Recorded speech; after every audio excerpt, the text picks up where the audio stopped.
Okay, so our project involved using axiomatic design to efficiently open a cupless box design.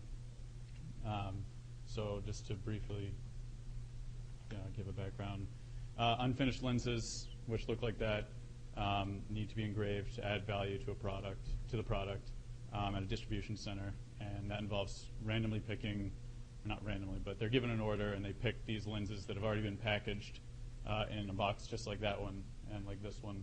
And they need to be unpacked, engraved, and then put in a new box because they're a new product. So this is a completely manual process. They have 2 people doing this at any given time, and they do about 250 to 300 lenses per hour. That's about 12 seconds per lens, and for the specific part that we are looking at, it takes them about 2 seconds where they rip this box open. And everyone does it a different way, but everyone is really beating up their hands, and it's a big ergonomic issue. So that's what we were looking into. I guess the third bullet is more of a constraint, but employees get paid based on how many lenses they repack. So whatever we come up with has to be quicker or as quick as their current process. And the reason this is an issue now and not forever is because they're getting more environmentally friendly, and they got rid of a plastic cup that all the lenses would sit in, which made it a lot easier because they would just slide it out and slide it in. But now there are cardboard ribs inside which keep the box or keep the lens from moving around. So the state of the art. Some people said, okay, we'll use a box cutter.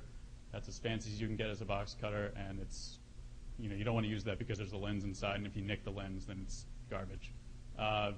Abbott One makes these automatic box cutter machines that scan the box as it comes in, gives coordinates to a rotating razor blade thing. It comes down and just cuts around the box, and then it shoots it out. That costs about $250,000. I think the cheapest thing you can get is a semi-automatic thing by some other company for about $55,000. So the constraints, lens safety and user safety are very important.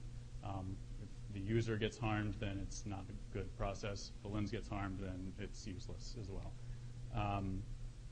They have to prefer it. You can't force them to use whatever we come up with.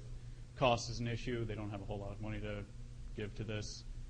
All these boxes are the same size, though, so that is something helpful. This picture right here does show kind of how the lens is held in place by these cardboard ribs, sort of. So there's our project goal. I hope this works. This is the process.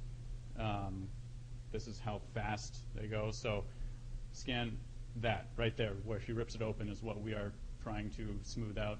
Obviously, it doesn't look that bad right now. But, and I will note that this is a cup design where you can see the plastic cup it sits in.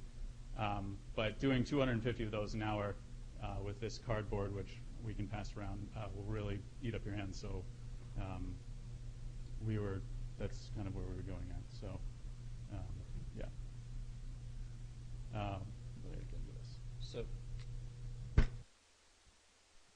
we're trying to improve the efficiency and also the ergonomics of opening the lens box. So our FR0 has opened the lens box.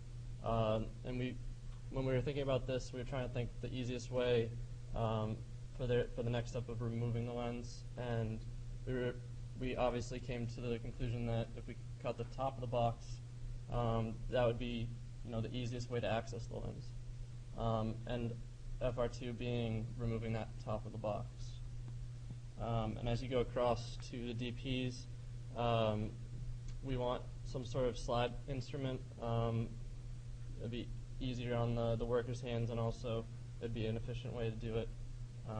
And for removing the top of the box, we have a wedge that will.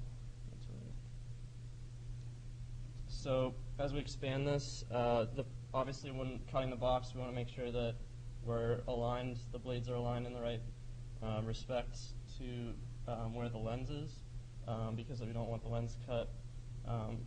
So we have to have some sort of alignment structure. We also have to be able to penetrate each side of the box, all four sides, in one sliding motion. So for this, the DP, we were thinking some sort of credit card imprinter, sort of like the carbon copy things, where there'd just be a slide motion, and it would be one motion. Further expanding, obviously, controlling X, Y, and Z directions. We'll show you a little bit about what we were thinking with that, with the support frames. And for the completely cutting all four sides and penetrating them, we have razor blades in one direction for two opposite sides of the box, but then we also have an additional set of razor blades that will cut the remaining two sides from the bottom. And after looking into the FRDP matrix, found that there are some instances where physically they interact with each other, the parts of the instrument, the slide cutting instrument, but overall there's no real evidence of coupling that we could detect. So we found that it was decoupled in that respect. So using some of this stuff, using our decomposition, we kind of tried to come up with just a very rough prototype design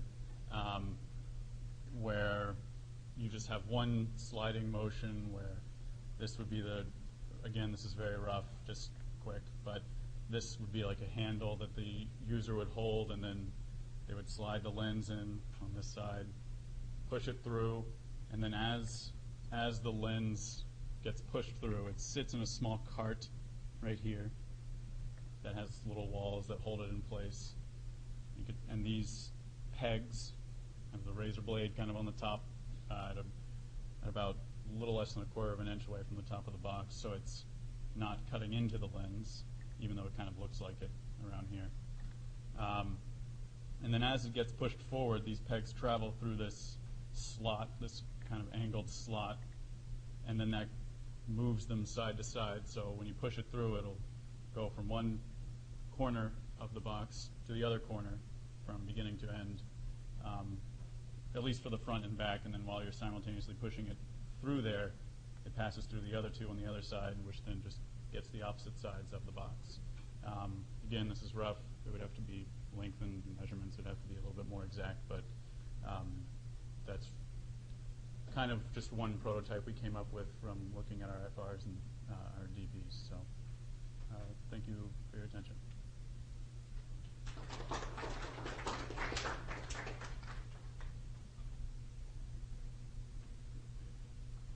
Chris?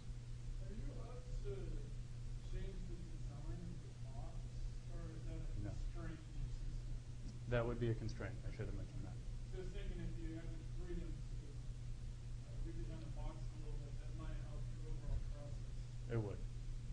But this is, yeah. They tried doing this as an assembly line, one person doing one thing at once. You mean just having like one person who opens the box? One person takes it out, one person puts it in the box. I saw people assembling the boxes, and I was like, one person just assembles the boxes constantly. Well, that's a whole nother person to pay and have sit there. Is that only one person doing that at once? There are two people doing that process that you saw. And then those two people do that. Two people are in another room. They engrave the lenses, and then two people cart the lenses between the rooms and bring in new lenses, take out the engraved ones, and that sort of thing. So, and they rotate. Yep. I guess I was just curious, how much does the system that you came up with impact the process itself, especially in regards to the amount of time that it takes? Is that adding that step in going to decrease the time, or is 12 seconds for manual operation pretty fast? Yeah, it is.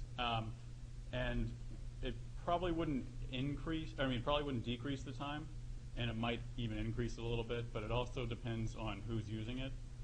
If it's just, someone like us or I'm thinking, if it's a small old lady, she might have trouble pushing it through, or if it's a big guy, he might not have trouble. But I feel like it would be roughly the same amount of time, maybe a little bit longer, but the ergonomics of it help preserve their hands and just better hand health, I guess.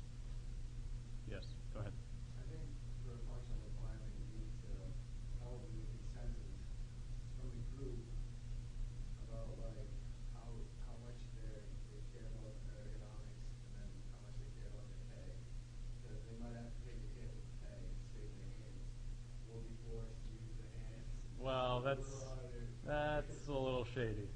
You shouldn't have to, leave work bleeding. So. And I guess the other question I have is, with having razor blades in there, what's the safety factor? Well, again, that design was quick, and guards would obviously be put in, but it was the reason we had that kind of handle thing is to keep the user's hands away from the razor blades. One thing that you could do to increase safety more is have like a one thing for where they have to press a button before it'll be released and allow them to do that, so that one hand is on the handle and one hand is on that button. So no hands can be kind of around the blades at all. No one can get cut. Everything's fine. So that was just kind of like I guess the foundation of the design. Yep. Just building off the design that you had there, could you do something along the lines of making it pneumatic or hydraulic so that there could be people in the box while the box is being pressed? Certainly. And another. It could even be, completely automated, obviously. Yeah. That wouldn't help those workers in this case. But, looking at the whole process. Well, yeah, but just using the design that you came up with there, instead of having to use it, push it, you could just have a little. Exactly. Yeah. Right. Certainly. Just a comment on the nature of the question. So it's neat that everybody's, what about this idea? What about that? Oh, I've got an idea, and I'm thinking the same thing. Oh, I got a neat design I hadn't thought of before. But what we're supposed to be doing is working through this kind of axiomatically. And so what we would be doing, if this were a design review for this, right, and we get some good ideas, is we would be wanting to take a look at the Aclaro file and seeing how we could modify that and make sure we capture those ideas. But, and so have some structure in the discussion. Have you considered using more like left-hand input? We did have. I went out there and met with everyone who was on this team, and people were left-handed, people were right-handed. They didn't care. They actually used to do the whole process where they get the lenses, blah blah blah, move to the right. They used to do it the opposite way, and it didn't affect either left or right-handed people. No, I was just saying from like the aspect of moving. We were considering putting it just in front of them, so it's either a push or a pull motion, so it doesn't matter. Sorry, I didn't understand what you were saying. All right, good.